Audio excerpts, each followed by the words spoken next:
শারমিন জাহান multinational কোম্পানিতে উচ্চপদস্থ কর্মকর্তা। প্রায় ১৫ বছর যাবৎ জব করছেন। হঠাৎ চিন্তা করছেন জবটা ছেড়ে দেয়ার। কারণ হিসেবে তিনি বলেছেন পরিবার, পারিবারিক সম্পর্ক, সন্তানদের লেখাপড়া এই বিষয়গুলো নিয়ে তিনি খুব একটা সন্তুষ্ট নন। আবার এত বছর একটা প্রতিষ্ঠানে কাজ করেছেন, সেদিকেও একটা কষ্ট তৈরি হয়েছে। সিদ্ধান্ত নিতে পারছেন না তিনি জবটা কি করবেন নাকি ছেড়ে দিবেন। আসসালামু আলাইকুম, আমি সাদিয়া জামাল সানজিদা, পজিটিভ প্যারেন্টিং নিয়ে কাজ করছি। আমরা যে ঘটনাটি বা যে প্রশ্নটি শুনলাম, সেখানে আমরা দেখলাম তিনি ১৫ বছর যাবৎ জবটা কন্টিনিউ করছিলেন। সব কিছু ঠিক ছিল। হঠাৎ করে তিনি ভাবছেন তিনি আর জবটা কন্টিনিউ করবেন না। কারণ তিনি পরিবারে সুখী নন, পারিবারিক সম্পর্কগুলো নিয়ে তিনি সুখী নন। আসলে পারিবারিক সম্পর্কগুলোর ক্ষেত্রে শুরু থেকেই একটু একটু করে কোয়ালিটি সময় দিলে কিন্তু সম্পর্কগুলো সুন্দর থাকে, সম্পর্কগুলোর মধ্যে কোনো ধরনের জটিলতা তৈরি হয় না। কিন্তু হঠাৎ করে অতিরিক্ত মনোযোগ দেওয়ার টেন্ডেন্সি যদি তৈরি হয়, তাহলে পরিবারের যে মানুষগুলো, স্বামী হতে পারে, সন্তান হতে পারে বা অন্যান্য যে সদস্যরা আছেন, তারা কিন্তু অনেক সময় সেটা মেনে নিতে চান না বা তারা পছন্দ করেন না। নিয়মিতভাবে এই যত্নায়নটা যদি করা হতো, তাহলে কিন্তু এই পরিস্থিতির সৃষ্টি হতো না। সবসময় যে কোনো সম্পর্কগুলোর জন্য যত্নের প্রয়োজন হয়। এই যত্নায়নটা আমরা কিভাবে নিব? কোয়ালিটি সময় একটু একটু করে, অল্প অল্প করে শুরু হোক। প্রতিদিন নিয়মিত একটু যত্নায়ন, একটু কোয়ালিটি সময় দিলেই কিন্তু পারিবারিক সম্পর্কগুলো সুন্দর থাকে। এই প্রেক্ষাপট থেকেই আমরা আজকে আমাদের কর্মজীবী বাবা মায়ের প্যারেন্টিং নিয়ে কথা বলবো। আসলে কর্মজীবী বাবা মারা যেহেতু দিনের বেশিরভাগ সময় বাইরে থাকেন, সেক্ষেত্রে কিছু বিশেষ বিষয়ের প্রতি তাদের সবসময় খেয়াল রাখতে হয়। শুরুতেই আমরা কর্মজীবী বাবা মায়ের কিছু ভুল নিয়ে কথা বলবো। ১. বাবা এবং মা দুজনেই ক্যারিয়ারের প্রতি সমান ব্যস্ততা, অর্থাৎ দুজনেই সমানভাবে মনোযোগী ক্যারিয়ারের প্রতি। ২. সন্তানকে টাইম প্ল্যানিং বা রুটিনে অভ্যস্ত না করা। ৩. যারা সন্তানকে টেক কেয়ার করছেন বা যাদের কাছে সন্তান থাকছে, তাদের সম্পর্কে আপডেট না থাকা। ৪. ছুটির দিনগুলোতে অতিরিক্ত ব্যস্ত থাকা অথবা কোনো ধরনের প্ল্যানিং না থাকার কারণে দিনটা নষ্ট হয়ে যাওয়া, দিনটাকে উপভোগ করতে না পারা। ৫. সন্তানদের আচরণগত সমস্যা বা যে কোনো নতুন সমস্যাকে আমলে না আনা বা গুরুত্ব না দেয়া। ৬. বাবা মায়ের মধ্যে সুন্দর বোঝাপড়া না থাকা। ৭. পারিবারিকভাবে অর্থাৎ পরিবারের সবার ফিজিক্যাল ফিটনেস সম্পর্কে সচেতন না থাকা। যে ৭টি ভুল আমরা বললাম, এই ৭টি ভুলের দিকে ফোকাস করে আমরা যদি কিছু প্রয়োজনীয় বিষয়ের দিকে মনোযোগী হই, আমরা আশা করি যে পারিবারিক সম্পর্ক এবং পেশাগত জীবনের মধ্যে চমৎকার একটা ভারসাম্য তৈরি হবে। যে বিষয়গুলোর দিকে আমাদের মনোযোগ দিতে হবে: ১. সন্তানকে কোথায়, কাদের কাছে, কী পরিবেশে রেখে যাচ্ছেন, এই বিষয়টার দিকে সবসময় বিশেষভাবে খেয়াল রাখতে হবে। ধরুন, আপনি আপনার সন্তানকে ডে কেয়ার সেন্টারে রেখে যাবেন। ডে কেয়ার সেন্টারে আপনি খোঁজ নিন তারা কিভাবে সন্তানের সময়টাকে কাজে লাগাচ্ছে। অর্থাৎ সন্তান যখন ঘুমিয়ে থাকছে তখন তো ঘুমিয়ে থাকছে, এর পাশাপাশি সে যখন জাগনা থাকবে তখন তাদেরকে কিভাবে রাখা হবে, তাদের সঙ্গে কি খেলাধুলা করা হবে নাকি তাদেরকে ডিভাইসে অভ্যস্ত করা হবে, এই বিষয়গুলো সম্পর্কে একটু খোলামেলা কথা বলে নিন, একটু জেনে নিন তারা কিভাবে বাচ্চাদেরকে রাখছে। আর সবচাইতে ভালো হয় আপনি যখন সুযোগ পাবেন অফিসের ফাঁকে হঠাৎ একটু ভিজিট করে আসবেন, একটু দেখে আসবেন যে কিভাবে আছে আপনার সন্তান। এটা না জানিয়ে হঠাৎ করে একটু ভিজিট করে আসতে পারবেন। তাহলে মোটামুটি আশা করা যায় আপনি একটা ধারণা পেয়ে যাবেন সেখানে আপনার সন্তান কিভাবে থাকছে। আর এর বাইরে আপনি যদি বাসায় কোনো গৃহকর্মী, সহযোগী, আয়া তাদের কাছে যদি সন্তানরা থাকে, তাহলে তাদের আচরণ সন্তানকে কতটুকু প্রভাবিত করছে এই বিষয়টা একটু খেয়াল করতে হবে।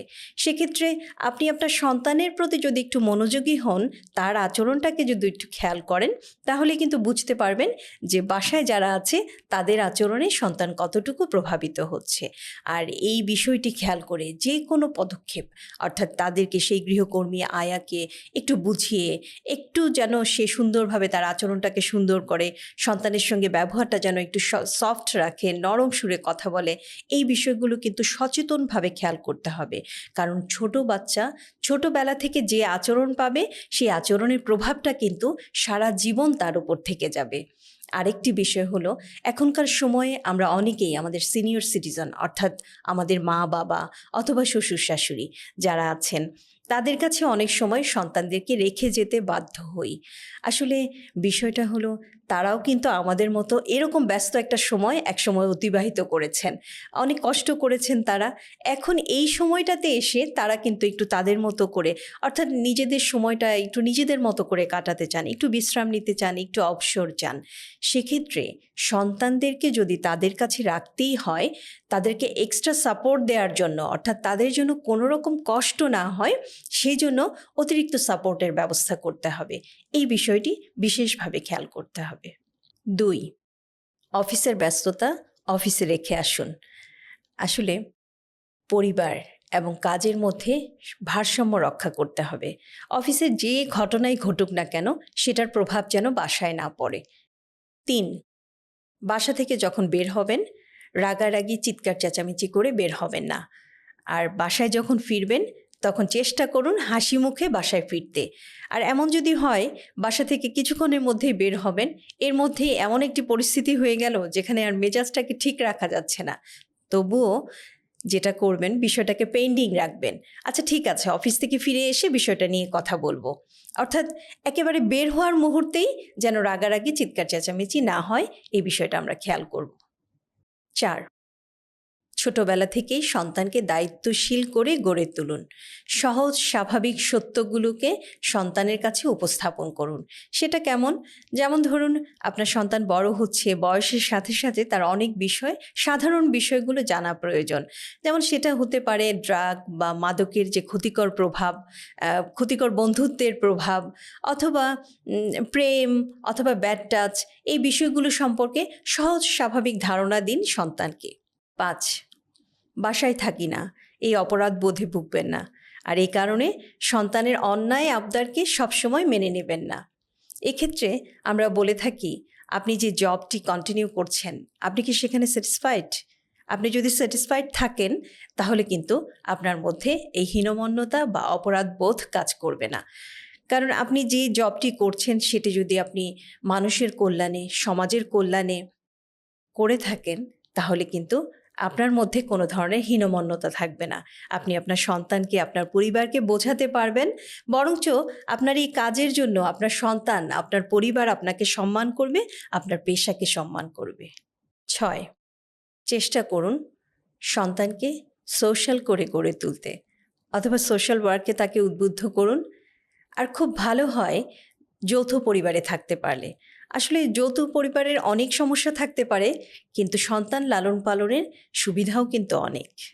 7, ডিভাইসের ব্যবহারে নিজে সংযত থাকুন, পরিমিত ব্যবহার করুন, পাশাপাশি সন্তানদেরকে উদ্বুদ্ধ করুন পরিমিত ডিভাইস ব্যবহারের জন্য। 8, ফিজিক্যাল ফিটনেস বজায় রাখার জন্য নিয়মিত হাঁটা, দমচর্চা এবং অল্প হলেও নিয়মিত ব্যায়াম করুন। আর সন্তানদেরকে উদ্বুদ্ধ করুন এর পাশাপাশি মানসিক প্রশান্তির জন্য ধর্মচর্চায় নিয়োজিত থাকুন। প্রত্যেকের ধর্মবিশ্বাস অনুসারে নিজেরা সন্তানদেরকে সাথে নিয়ে নিয়মিত ধর্মচর্চা করুন।